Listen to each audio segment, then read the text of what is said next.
사람은 누구나 죄를 짓습니다. 고의로 죄를 지을 수도 있고요. 또한 실수로 죄를 지을 수가 있습니다. 자, 그런데 안 믿는 사람들은요, 죄를 지어도요, 자기들이 이 죄를 지었다라는 것을 말해주는, 아니, 또한 깨닫게 해주는 그런 장치가 별로 없습니다. 그래서 죄를 짓고도요, 별로 죄의식을 못 느끼는 그런 경우도 있고, 또 죄를 죄로 인지하지 못하는 경우도 많습니다. 왜냐하면 다들 그 정도의 죄를 짓고 살기 때문에 자기 자신이 특별히 잘못되었다라고 생각하지 않기 때문이죠. 감사한 것은요, 여러분과 저같이 믿는 사람들은요, 죄를 지었을 때 그것을 지적해주고 또한 환기시켜주고 또한 그래서 죄에서 우리를 돌이키게 해주는 이런 장치가 여러분과 저에게는 마련되어 있다라는 사실입니다. 한번 생각해 보시기를 바랍니다. 죄를 지어도 아무도 말을 해주지 않는 그런 환경에서 여러분들이 살아가는 것이 좋을까요? 아니면 잘못했을 때 잘못했다라고 말해주는 환경에서 살아가는 것이 좋을까요? 좀 힘이 든다 할지라도요, 우리가 잘못했을 때 우리가 잘못했다라고 분명하게 우리에게 말해주는 그런 환경에서 우리가 살아갈 수 있다라는 것이 여러분 큰 축복이라는 것을 꼭 기억하시기를 바랍니다. 그래야 여러분 내가 잘못한 부분에 대해서 반성도 할 수 있는 것이고요. 또한 그것에서 내가 돌이킬 수가 있게 되는 것입니다. 반성과 변화가 있어야지만 어떻게 보면 그 사람의 삶이 발전합니다. 자, 그렇다면 하나님께서는 우리가 잘못했을 때 어떻게 그 잘못을 지적해 주시는지 오늘 본문의 내용을 통해서 좀 함께 좀 보려고 합니다. 자, 오늘 본문을 보니까요, 누구에 대한 이야기가 오늘 본문에 기록이 되어 있냐면요, 바로 헤롯의 가정에 대한 이야기가 나옵니다. 헤롯의 가정은 굉장히 좀 복잡합니다. 그리고 굉장히 타락한 그런 가정입니다. 헤롯에게는요, 빌립이라는 이복 동생이 있습니다. 헤롯의 부인이 오늘 성경에 뭐라고 이름이 나와 있습니까? 헤로디아다라고 나와 있습니다. 그런데 이 헤로디아는요, 헤롯의 또 다른 이복 동생 블루스의 딸입니다. 그러니까 헤롯과 또한 헤롯의 이복 동생인 빌립에게는요, 헤로디아가 가족 간에 어떠한 관계로 있습니까? 바로 조카라는 그러한 가족 구성원으로서 함께 지금 살았다라는 거예요. 그런데 그 이복 동생 빌립이요, 헤로디아와 먼저 결혼을 했습니다. 이것을 보기만 해도요, 이 결혼은요, 솔직히 말도 안 되는 결혼이었어요. 삼촌이 조카와 결혼을 했다라는 이 사실만으로도 좀 말이 되지 않는 그러한 사건이었다라는 것입니다. 그런데 얼마 뒤에 이 헤로디아가 빌립과 이혼을 하고요, 이번에는 또 다른 자기의 삼촌인 헤롯과 결혼을 했던 것입니다. 막장 중에 정말 엄청난 막장이죠, 지금 이 내용이요. 물론 이때 헤롯도 본래 부인이 있었는데 헤로디아와 결혼하기 위해서 이혼을 했던 것이죠.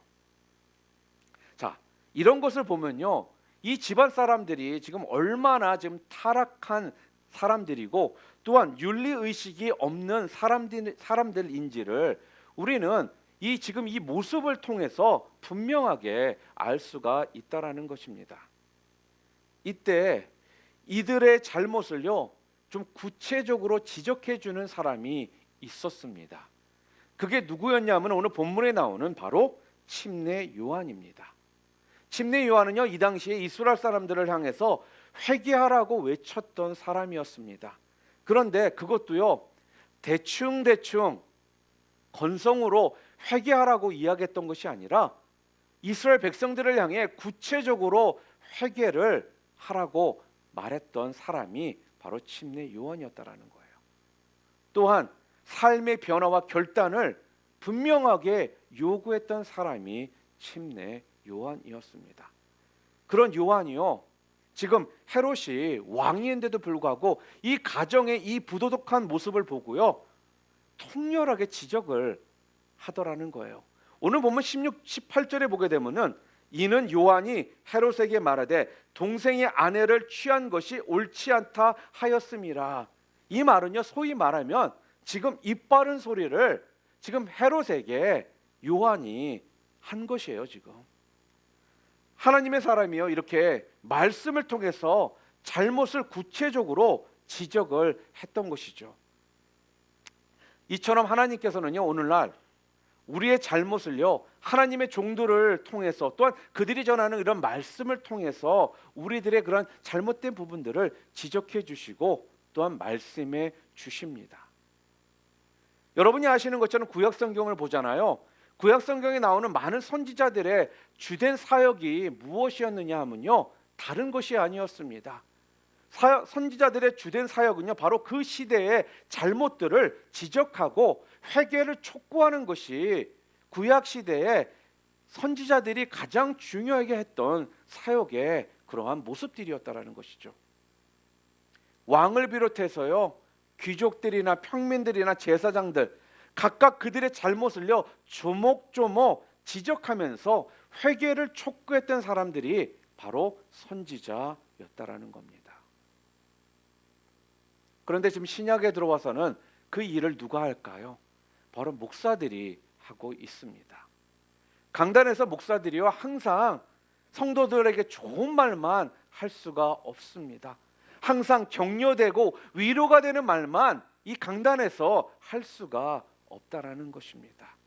하나님의 말씀에 근거해서요, 책망할 것은 분명하게 또한 책망의 말도 해야 하는 것이 바로 신약에 들어와서 이 목사들, 사역자들이 해야 될 또한 우리의 모습이라는 것입니다.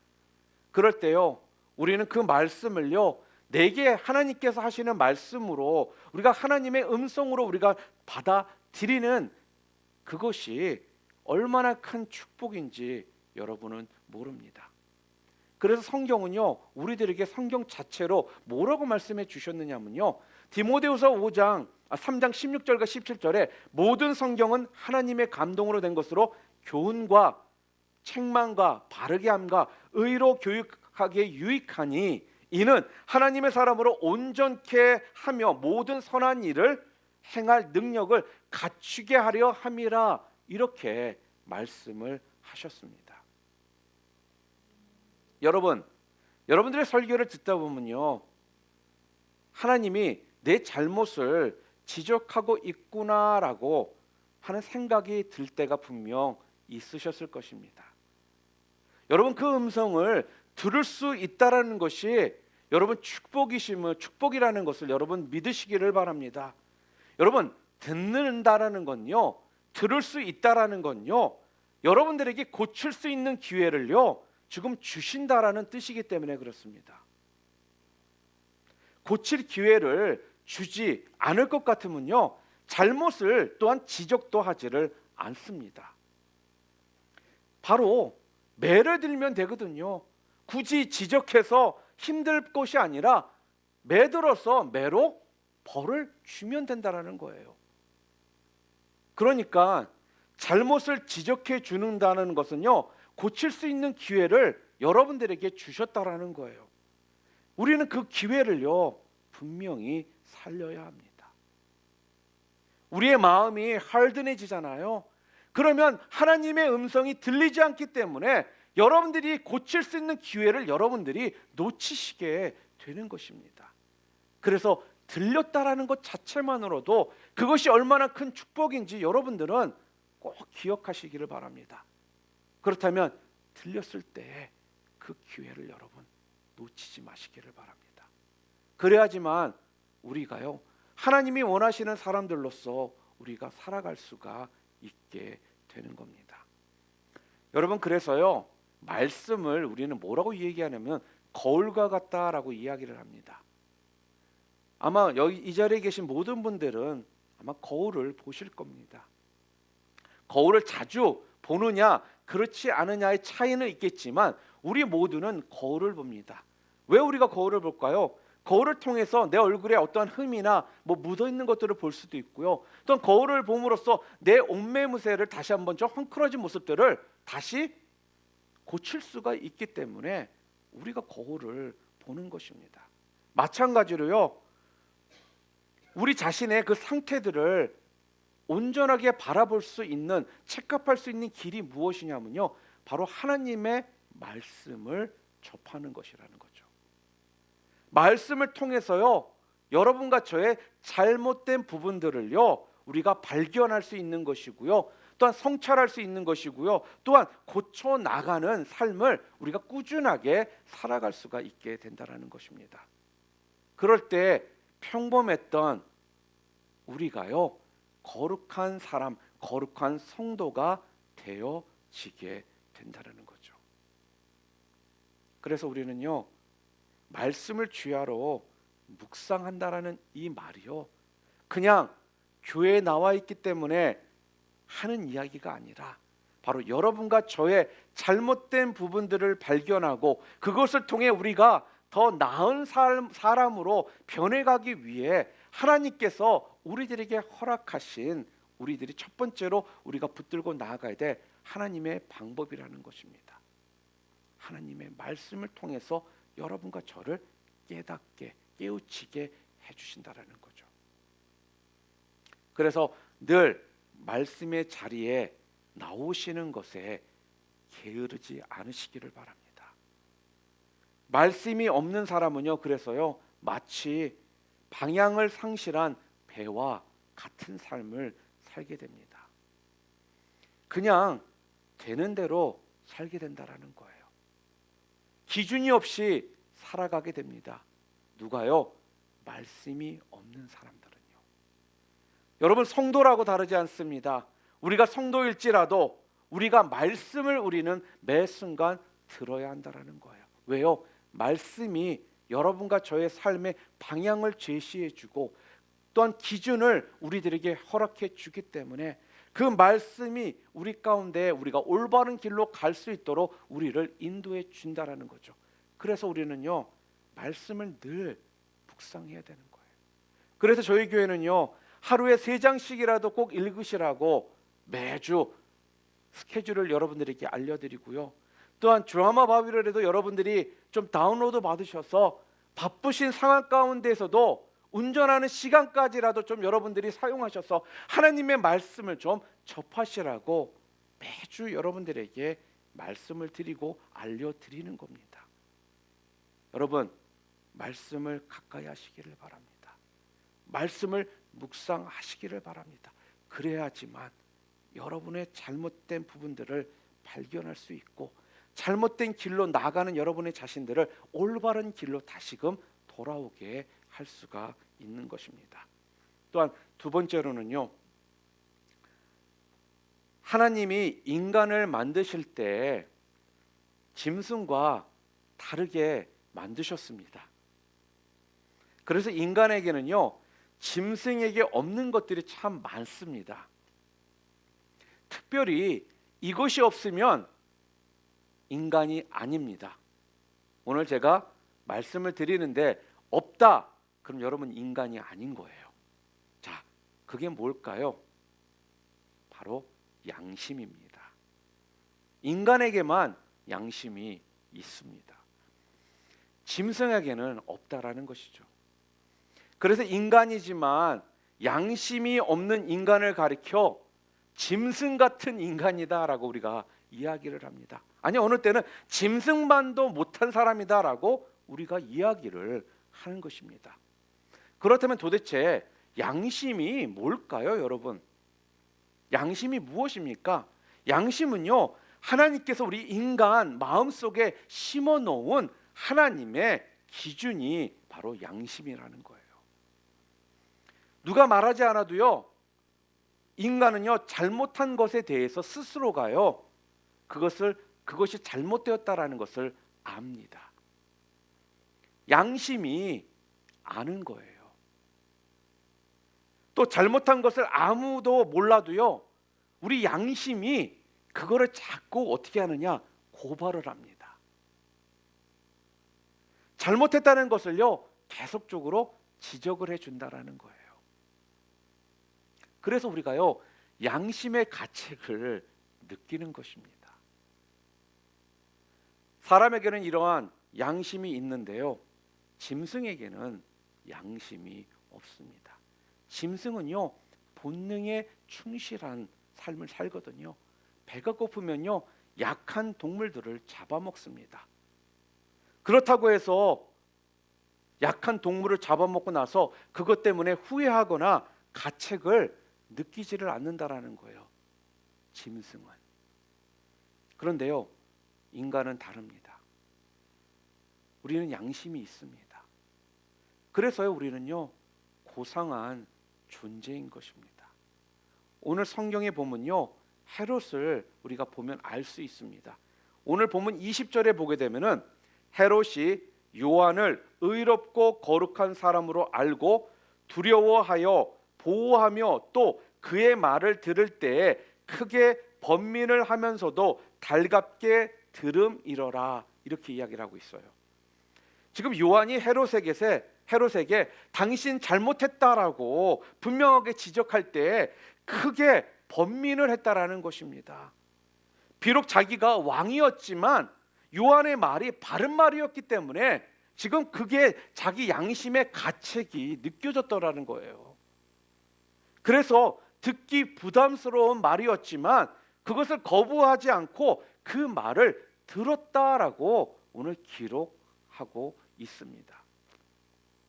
그런데 여러분, 중요한 게 무엇인 줄 아십니까? 분명 양심의 가책은 느꼈는데요, 행동에는 변화가 안 일어났다라는 거예요. 잘못을 인정하면서도요, 그 잘못을 끊어버리려고 하는, 바꾸려고 하는 이런 일을 하지를 않았다라는 거죠. 그냥 헤롯은요, 고민만 했습니다. 결국 그래서 헤롯은요, 요한을 죽이라는 명령을 내리게 됐는데, 요한이 죽고 나서도 이 사람은 계속해서 어떤 일이 벌어졌냐면요, 그 일 때문에 양심의 큰 고통을 받게 되더라는 거예요. 예수님의 명성이 자꾸 올라갑니다. 그분을 통해서 능력들이 나타나니까요, 헤롯은요, 생각하기를 죽은 요한이 다시 살아난 것이다 라고 하더라는 거예요. 오늘 보면 16절에 보면 헤롯의 고백이 나옵니다. 헤롯은 듣고 이르되 내가 목벤 요한 그가 살아났다 하더라. 요한은요, 이미 죽고 눈에 보이지 않았지만 지금 요한 때문에 헤롯은 늘 양심에 지금 고통을 겪고 있었다라는 거예요. 아마도 자다가도 꿈속에서 요한이 나타나서 당신 잘못했어, 그러다가 하나님께 심판을 받을 것이야, 아마 이런 꿈들을 꾸면서 아마 식은땀을 흘리며 잠에서 깨었을 수도 있습니다. 잘 때도 아마 요한을 의식했을 것이고요, 또한 일상생활을 하면서도요, 요한을 의식했을 거라는 거예요. 왜요? 늘 양심의 가책을 느끼며 지금 살고 있거든요. 여러분, 얼마나 힘들까요? 여러분, 그런 경험 안 해보셨습니까? 여러분, 양심의 가책이 느껴지는 어떤 그런 상황들 때문에 잊고는 싶은데 잊혀지지 않고 그것이 자꾸 생각나면서 여러분을 고통과 힘든 가운데 자꾸 빠져들게 할 때, 여러분, 지금 헤롯이요, 지금 그런 상황 가운데 있는 겁니다. 양심이라는 것이 이렇게, 여러분, 그래서 무서운 거예요. 무서운 죄를 짓고 아무도 그 죄를 모르지만 양심은요, 그 사람을 따라다닌다라는 것입니다. 평생 죽을 때까지요, 그 사람을 따라다니면서 고통을 주는 것입니다. 이 양심이 바로요, 하나님의 목소리입니다. 여러분, 양심의 소리에 여러분 귀를 기울일 수 있기를 바랍니다. 그래서 시편 16편 7절에 이렇게 말합니다. 나를 훈계하신 여호와를 송축할지라도 밤마다 내 양심이 나를 교훈하도다. 날마다 내 양심이 나를 교훈하도다. 여러분, 이런 소리 들을 때 고민만 하지 마시고요, 결단하실 수 있기를 바랍니다. 잘못한 것을요 버리라는 소리를 들었다라면요, 그 잘못을 인정하고 버리시기를 바랍니다. 그렇지 않으면 우리는요 그 죄를 그대로 가지고 하나님 앞에 서야 한다라는 거예요. 그리고 그 죄로 인해서요 우리는 하나님 앞에서 심판을 받게 된다라는 것입니다.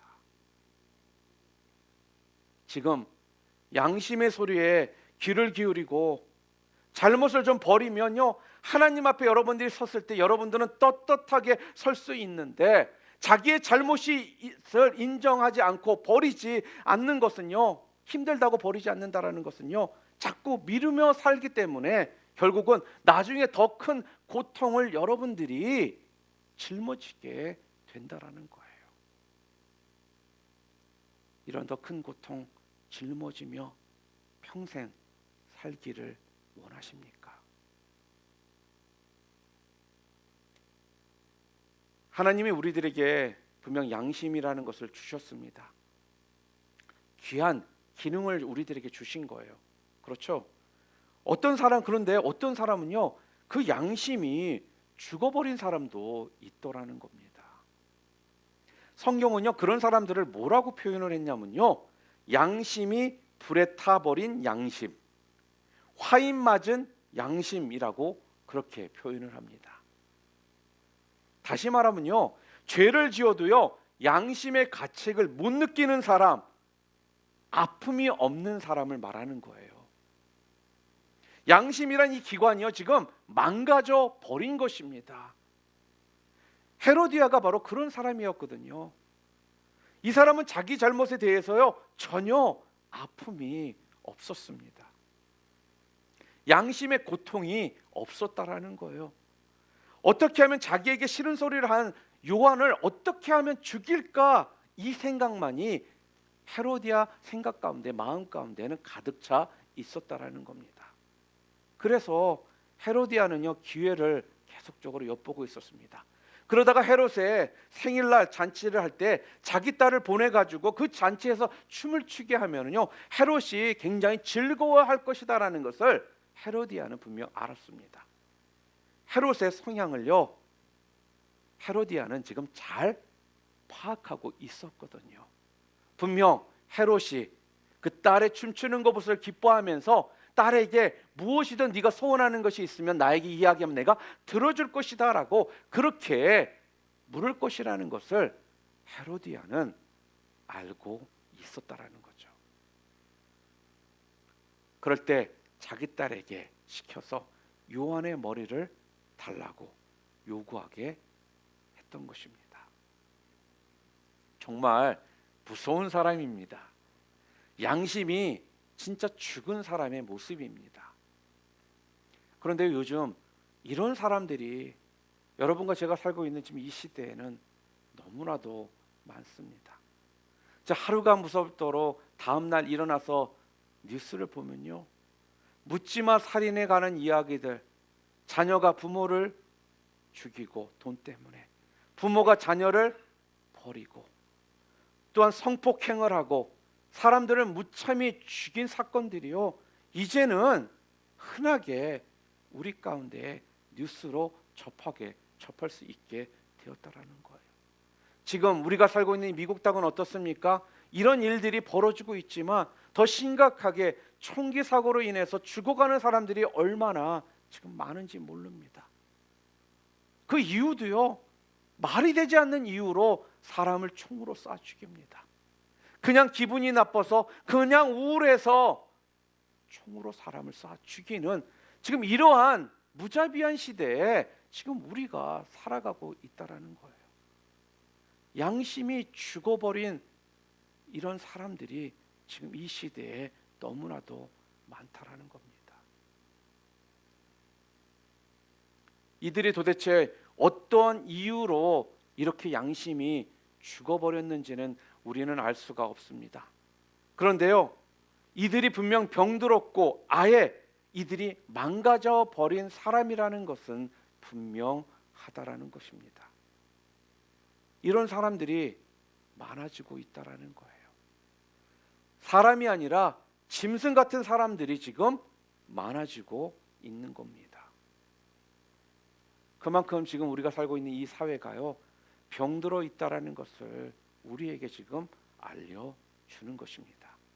그런데요, 이런 일들이요, 작은 일상생활에서도 우리가 쉽게 목격을 할 수가 있습니다. 요즘 사람들을 보면요, 양심불량자들이 얼마나 많은지 몰라요. 쉽게 자기밖에 모르는 것입니다.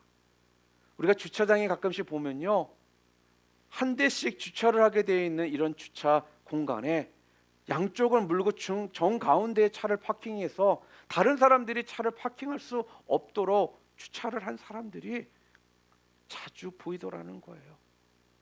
그리고선요, 버젓이 그곳에 그렇게 주차를 해놓고 자기 일을 보는 이런 양심불량자들이 정말 많더라는 것입니다.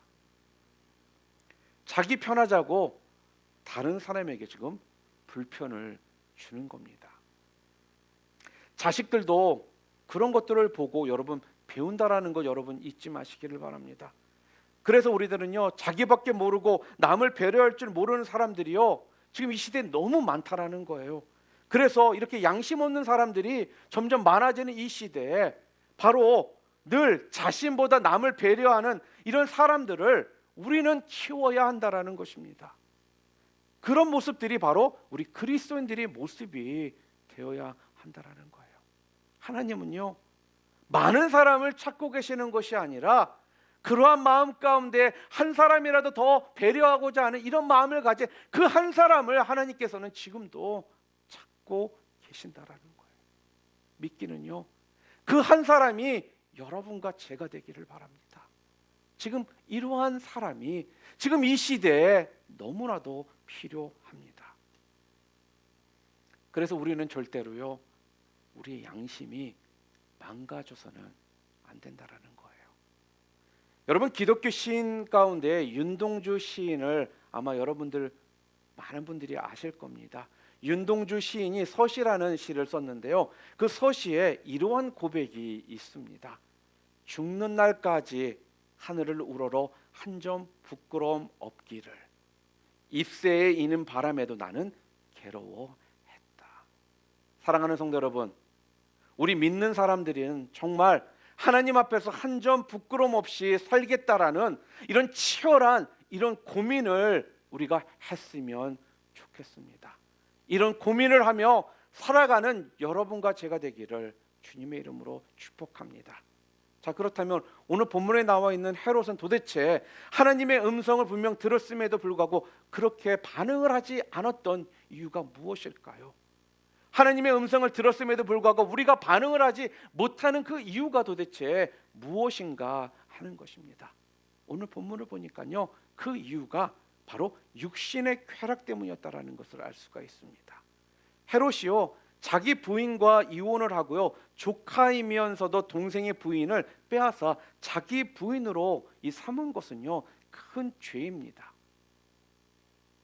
그런데 그런 근친상간 불륜의 죄를 지은 것은요, 자기 마음에 드는 여자를 갖고 싶은 그 저속한 본능이라는 것이 그에게 있었기 때문에 이것이 잘못인 줄을 알면서도 끊지를 못했다라는 거예요. 헤로디아도 마찬가지 아니겠습니까? 자기 남편을 버리고 헤롯과 결혼을 하는 선택을 한 것은요, 자기의 그런 육체적인 욕망, 또한 더 큰 권력, 부와 명예, 이 유혹에 넘어갔기 때문에, 그 유혹을 끊어버리지 못했기 때문에 헤롯과 또 결혼을 한 것이라는 거예요. 사랑하는 성도 여러분, 우리도 많은 경우요, 하나님의 말씀에 순종하기보다는요, 세상의 욕망에 더 끌려가는 선택을 우리는 분명 합니다. 하나님의 뜻에 순종하는 것이 가장 귀한 것인데 세상의 즐거움, 또 욕망이 좋아서요, 하나님의 뜻을 알고도 양심의 찔림이 있음에도 불구하고요, 그것 때문에 불편함이 있음에도 불구하고요, 우리는요, 무시하고 계속해서 세속적인 욕망을 따라가더라는 거예요. 알면서도, 알고 있으면서도 그 세속적인 욕망 때문에. 또한 두 번째로 오늘 본문을 통해 왜 하나님의 음성을 들었음에도 불구하고 이렇게 반응을 했느냐? 바로 두 번째, 자기 체면 때문에 그렇습니다. 헤롯은 자기 딸이 어미의 말을 듣고 요한의 머리를 요구했을 때 그것이 얼마나 엄청난 잘못된 요구인지를 분명 알았습니다. 그리고 자기가 잘못된 말을 내뱉었다라는 것을 그는 분명 알고 있었다라는 거예요. 그런데도요, 사람들 앞에서 자기가 큰 소리를 친 것이 있기 때문에 바로 자기 체면 때문에 거절하지를 못했다라는 것입니다. 바른 선택을 하는 것보다는 자기 체면이 더 중요했다라는 거예요. 오늘 본문 26절에 이렇게 말하죠. 왕이 심히 근심하나 자기가 맹세한 것과 그 앉은 자들로 인하여 그를 거절할 수 없는지라. 사람들은요, 하나님의 말씀보다는요, 때로는 세상이 보는 시선, 눈, 이런 체면, 이런 것들이 더 중요하다라고 여기기 때문에 하나님의 말씀에 순종을 하지 못하더라는 거예요. 우리가 헤롯의 모습을 통해 왜 하나님의 음성을 들었음에도 불구하고 순종하지 못하는 그 이유를 우리는 오늘 분명 지금 나눴습니다. 그런데 이것이요, 이 모습이 그냥 헤롯의 모습이 아니라 바로 우리들의 모습이라는 것입니다. 그래서 우리는요, 이런 것들에 영향을 받지 말아야 한다는 거예요. 그러면 어떻게 해야 우리가 그런 영향들을 받지 않고 하나님의 음성을 들었을 때 그 음성에 순종하며 나아갈 수 있느냐? 첫 번째는요, 죄를요 정직하게 고백을 해야 된다는 거예요. 죄는 고백할 때 용서가 되고 해결이 된다는 겁니다. 그 전에는 절대로 해결할 수가 없습니다. 여러분이 잘못하고 있는 것이 있다라면 먼저 하나님께 정직하게 여러분 스스로가 고백해야지만 그곳에 용서가 있고 해결이 있다라는 겁니다. 이것이 먼저 시작되어야 한다라는 거예요.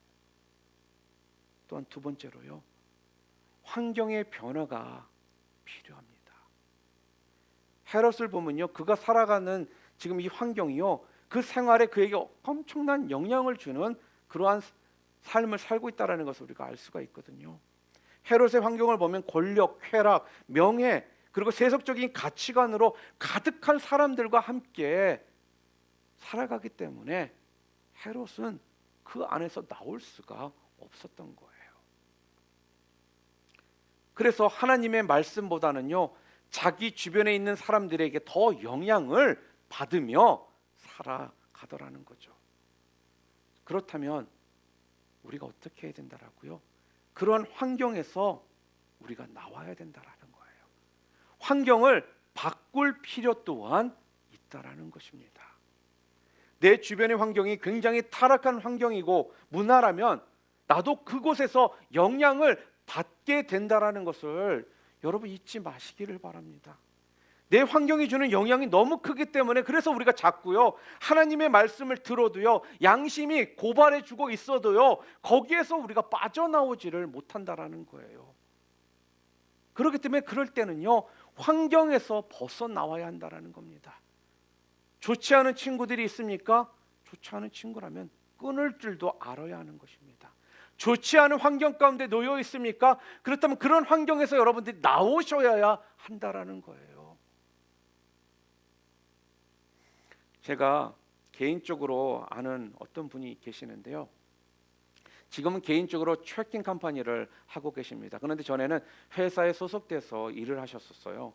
그런데 회사에서 맨날 같이 일하시는 분들이 끝나면 맨날 이렇게 포커 같은 것도 하고 술 담배며 한마디로 좋지 않은 그러한 모습들이 계속적으로 매일매일 있더라는 거예요.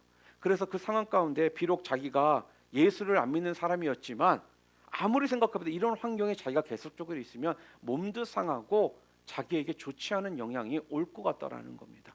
그래서요, 직장을 그만두고 자기가 개인 회사를 오픈한 것입니다. 저는요, 이분이 안 믿는 사람이었지만 이분의 이 생각이 참 건전하다는 생각을 저는 많이 가졌습니다. 때로는 우리는요, 이러한 선택이 우리 가운데 분명 필요하다라는 거예요. 그리고 마지막으로 우리들에게 필요한 것이 무엇이냐? 가장 중요할 것 같습니다. 하나님의 은혜입니다. 하나님의 은혜가 우리에게 필요합니다. 아무리 우리가 잘못된 환경 가운데 또 습관 가운데 빠져나오려고 해도요, 이쪽에서 당기는 힘이 더 세잖아요. 그러면 나올 수가 없다라는 거예요. 더 강한 힘이 나를 당겨 주어야지만 우리가 그 환경 가운데에서 우리가 빠져나올 수가 있다라는 것입니다. 그 더 강한 힘이 무엇이냐? 바로 하나님의 은혜라는 겁니다. 하나님의 그 은혜, 그것이 있어야 한다라는 거예요. 그런데 이것이 참 마음대로 참 안 됩니다. 그래서 바울도요, 탄식하지 않아요? 로마서 7장 22절부터 24절에도 보게 되면은 이렇게 이야기하죠. 우리 좀 함께 읽을까요?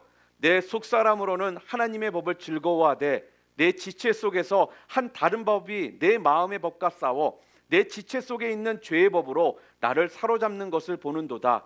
오라, 나는 곤고한 사람이로다. 이 사망의 몸에서 누가 나를 건져내랴.